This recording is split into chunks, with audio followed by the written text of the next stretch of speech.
આજથી થોડાક દિવસ પહેલા પાટણ જિલ્લાના ચણાસમા તાલુકાના ઝીલિયા ફાર્મ હાઉસ પર કેટલાક શખ્સો હથિયારબંધ રીતે આવે છે અને ત્યારબાદ પોલીસને ત્યાંથી ભગાડી મૂકે છે। આ ઘટનામાં આ શખ્સો એવું બહાદુરી બતાડી રહ્યા હતા કે તેમની પાસે હથિયાર છે અને તેમણે પોલીસને ભગાડી મૂક્યો તો તેઓ બહાદુર છે, પરંતુ ત્યારબાદ બીજા દિવસે પાટણ પોલીસ તમામ આરોપીઓની ધરપકડ કરે છે અને ત્યારબાદ તેમની ટાંટિયાતોડ સર્વિસ પણ કરવામાં આવે છે।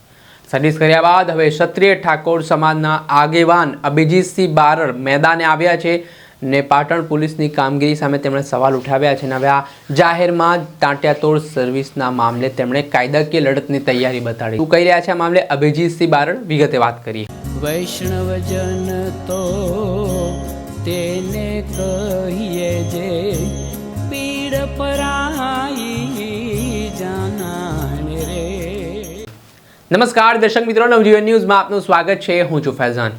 પાટણના ચણાસમાની ઘટનાએ ગુજરાતના કાયદા અને વ્યવસ્થાની સ્થિતિ સામે સવાલો ઉઠાવ્યા હતા, જેમાં કેટલાક હથિયારબંધ શખ્સો છે તે ગાડીઓમાં આવે છે, ત્યારબાદ ત્યાં 112 જે જનરક્ષક વાહન ઊભી હતી ત્યાંના પોલીસ કર્મચારીઓને ઊભી પૂંછડીએ ભાગવું પડે તેવી સ્થિતિનું નિર્માણ થાય છે। તેના કારણે પાટણ પોલીસની આબરૂની પણ ધૂળધાળી થઈ હતી। આ ઘટનામાં જે લોકોએ આવી રીતે પોલીસને દોડાવ્યા તેમની સામે પણ પોલીસ રોષે ભરાઈ હતી। ત્યાર પછી એસપી વીકે નાઈક દ્વારા આ ઘટના બાદ પીઆઈ સહિત કેટલાક પોલીસ કર્મચારીઓને સસ્પેન્ડ કરવામાં આવ્યા। ત્યારબાદ જે આરોપીઓ આ હુમલામાં સામેલ હતા, જેઓ હથિયારો સાથે આવ્યા હતા, તેઓને શોધીને કાઢીને ત્યાર પછી પાટણના જાહેર માર્ગ પર પાટણ પોલીસ દ્વારા ટાંટિયાતોડ સર્વિસ કરવામાં આવી તે ઘટનાના દ્રશ્ય પણ સામે આવ્યા હતા।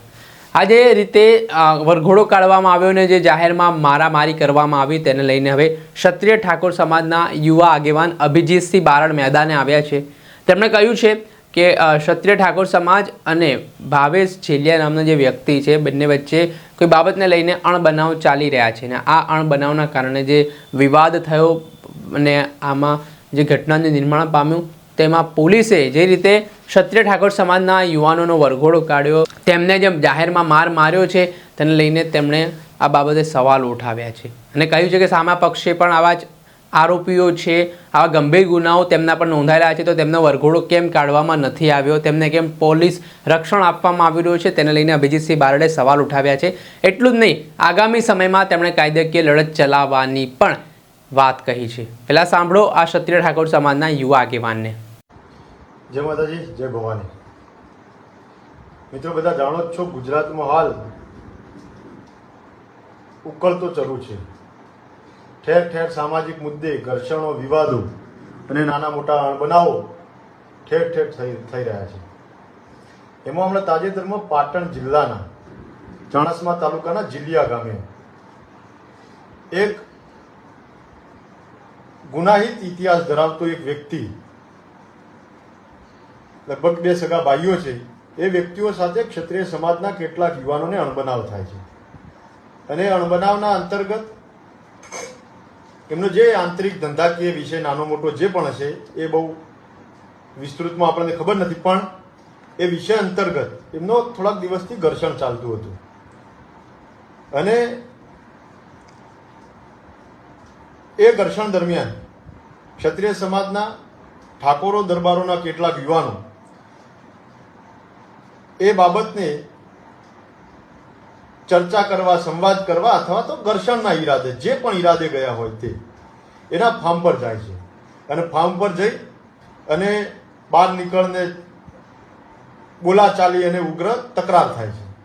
એ દરમિયાન જાણે ગુજરાત પોલીસ તો પ્રોટેક્શન આપવા આવી હોય, ગુજરાત પોલીસ તો ભારતના એક વીઆઈપીનું જાણે પ્રોટેક્શન કરતી હોય, મહિમા મંડન કરવા આવી હોય, એને છાવરવા માટે આવી હોય, એ પ્રકારે અગાઉથી તેઓ આગળ હાજર હતી।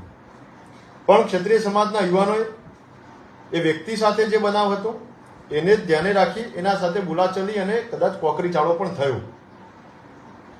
એ જે વ્યક્તિ એ કઈ દેશપ્રેમી કે દેશભક્ત તો છે નહીં, કે ગૌ પ્રતિપાળક બની કઈ મોટો ધર્માત્મા મહાત્મા સંતો છે નહીં, એનો પોતાનો ગુનાહિત ઇતિહાસ છે। એ પોતે ગુજરાતના કેટલાક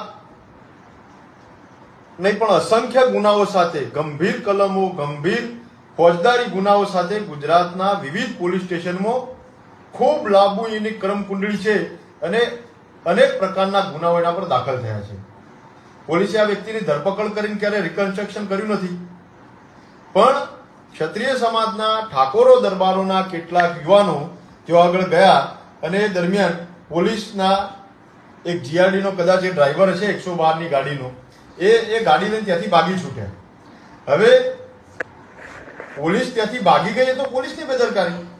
હવે પોલીસ ભાગી ગઈ, પોલીસ ઉપર કોઈ જ પ્રકારનો હુમલો ક્ષત્રિય સમાજના દરબારોના ઠાકોરોના દીકરાઓએ કર્યો નથી.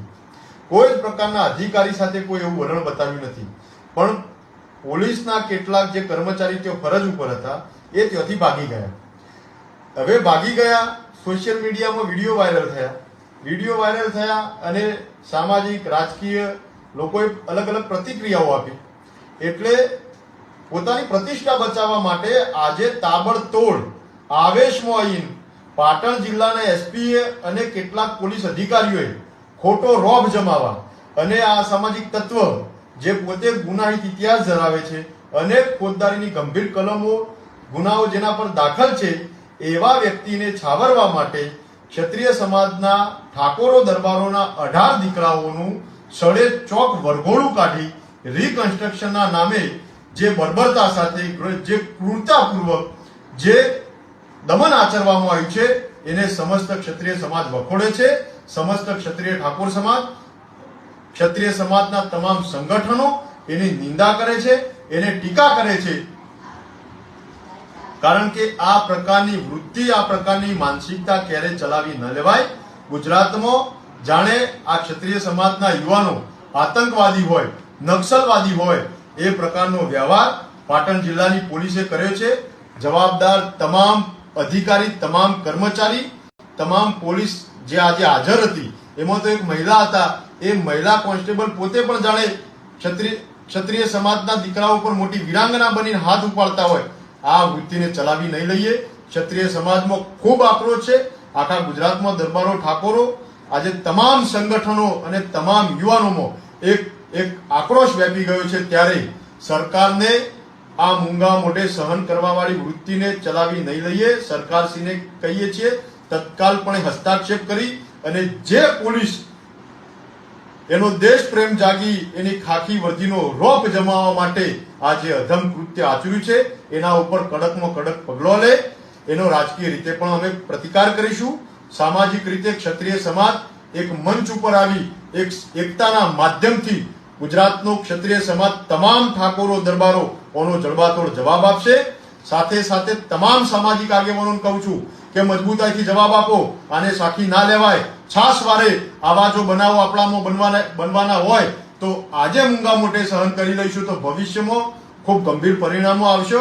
આનાથી તો ગંભીર ગુનાઓ, જેમને મર્ડરો કર્યા છે, જેમને ગેમ રેપો કર્યા છે, જેને માનવતાને લજ્જિત કરે એવા અનેક ગુનાઓ આચર્યા છે, એવા વ્યક્તિઓ સાથે પણ આવું વર્તનને વ્યવહાર કરવામાં આવ્યો નથી. આજે ગુજરાતનો ક્ષત્રિય ઠાકોર સમાજ, સમસ્ત ક્ષત્રિય સમાજ, આ બાજુ ડેર, મામૈયા, પાટણ, સુણસર વિભાગથી મળી અને ક્ષત્રિય ઠાકોર સમાજ આ બાજુ 24 ગામ અમારા 12 પરા, 4 મેવાસ, આખો 27 ગઢવાડા, ચુવાડ, ચોરાજી, ઝીંઝવાડા સુધી અને બનાસકાંઠા કોકરેજ વિભાગમાં 42 ગોળ ઠાકોર સમાજમાં તમામ ક્ષત્રિય સમાજમાં ઓના ખૂબ ઘેરા પ્રત્યાઘાત પડ્યા છે. ક્ષત્રિય સમાજ આને ચલવી લેવાના જરાય મિજાજમાં નથી. એસપી પાટણ જિલ્લાના જે પણ અધિકારીઓ છે, જે પણ કોન્સ્ટેબલ, જે પણ પોલીસ તંત્રના કેટલાક કર્મચારીઓ આમાં ઇન્વોલ્વમેન્ટ અને જે વીર યોદ્ધાઓ બની અને જે બર્બરતા આચરી છે એના સામે જડબાતોડ જવાબ આપીશું. કાયદાકીય પગલા પણ ભરીશું. કોર્ટ રાહે આગળ ચાલીશું. તમને કોઈ અધિકાર ભારતના સંવિધાને આપ્યા નથી કે તમે કાયદો અને વ્યવસ્થા હાથમાં લઈ અને તમે આ રીતે ખુલ્લેઆમ લાઠીચાર્જ કરો, ખુલ્લેઆમ મારવા ઝૂલવા માટેના આવા પગલા ભરો. આજે તો લોકશાહીને તમે લજ્જિત કરી છે. ભારતના સંવિધાનનું તમે ચીરહરણ કર્યું છે અને એનો ક્ષત્રિય સમાજ જવાબ માંગશે. આના માટે આખા ગુજરાતના ક્ષત્રિય સમાજને આકલ કરો કે જડબાતોડ જવાબ આપવા માટે તૈયારી કરો. પાટણ જિલ્લાની અંદર ક્ષત્રિય સમાજની આપણી રાજધાની છે અને આપણી રાજધાનીમાં આ પ્રકારની વૃત્તિ ક્યારેય નહીં ચલાવી લેવામાં આવે. એ ચાહે ખાદીની મિલી ભગત હોય કે ખાખીની મિલીભગત હોય કે સરકારની ક્ષત્રિય સમાજ પ્રત્યેની આવી દેશભાવવાળી આવી વૃત્તિ, આવી વેર જાવવાળી આવી ભાવનાને સાખી નહીં લઈએ, એના માટે ક્ષત્રિય સમાજ જવાબ આપશે. હું વ્યક્તિગત આનું ખંડન કરી, આનો ઉગ્ર વિરોધ કરી અને ક્ષત્રિય સમાજ પોતાની એકતા અને અખંડિતતાનો પરચો આપવાની તૈયારી સાથે રણ મેદાનમાં આવી રહી છે. સાથે રબારી માલધારી સમાજને પણ વિનંતી કરીએ છીએ કે આખા રબારી સમાજ માટે ખૂબ માન છે, ખૂબ સન્માન છે. ક્ષત્રિય સમાજ રબારી સમાજ સાથે પણ આત્મીયતાના સંબંધો ધરાવે છે. અમારી લડાઈ કોઈ સમાજ સાથે નથી. સમાજના કેટલાક બની બેઠેલા અસામાજિક તત્વો અને એને છાવરવામાં પોલીસ આજે છેલ્લી હદે ગઈ છે અને જે ક્રૂરતા, બર્બરતા, જે નિર્દયતા, જે અત્યાચાર અને જે જુલમ કર્યો છે એના વિરુદ્ધમાં અમારી લડાઈ છે. એના વિરુદ્ધમાં અમે રણશીંગું ફૂંક્યું છે. એટલે સોશિયલ મીડિયામાં ટીકા ટિપ્પણી અથવા તો શબ્દ પ્રયોજન કરવામાં સંયમ જાળવજો, વિવેક જાળવજો. આપણા સમાજના યુવાનો પણ વિનંતી કરું છું કે સોશિયલ મીડિયામાં કોઈ ટીકા ટિપ્પણીઓ કરી અને નકારાત્મક દિશા તરફ ના લઈ જતા એ જ અપીલ સાથે આવનારા કાર્યક્રમની રણનીતિ અને આવનારા કાર્યક્રમો અને આવનારી આ ઘટનાના સંદર્ભે શું કરી શકાય એની પૂર્વ ભૂમિકા અને પૂર્વ તૈયારી અને રણનીતિ ટૂંક સમયમાં જાહેર કરીશું. એ જ વાત સાથે સૌ જોડાઓ. ક્ષત્રિય સમાજની સ્વાભિમાનની લડાઈ, પાટણની અંદર ક્ષત્રિય સમાજની એકતાનું પરચમ લહેરાવવા માટેની આ લડાઈમાં એ જ અપીલ આહવાન સાથે સૌને જય ભવાની. આપણે સાંભળ્યા હતા ક્ષત્રિય ઠાકોર સમાજના યુવા આગેવાન અભિજીતસિંહ બારડ. તેમણે કહ્યું કે જે રીતે પોલીસનું વલણ રહ્યું છે ને જે મારવામાં આવે છે તેમના સમાજના લોકોને તેને લઈને તેઓ રોષે ભરાયા છે અને આગામી સમયમાં કાયદાકીય લડત ચલાવવાની ચીમકી ઉચ્ચારી છે. દર્શક મિત્રો, આવા જ નવા વિડીયો સાથે આપને માહિતગાર કરતા રહીશું, એટલે નવજીવન ન્યૂઝ જોતા રહો.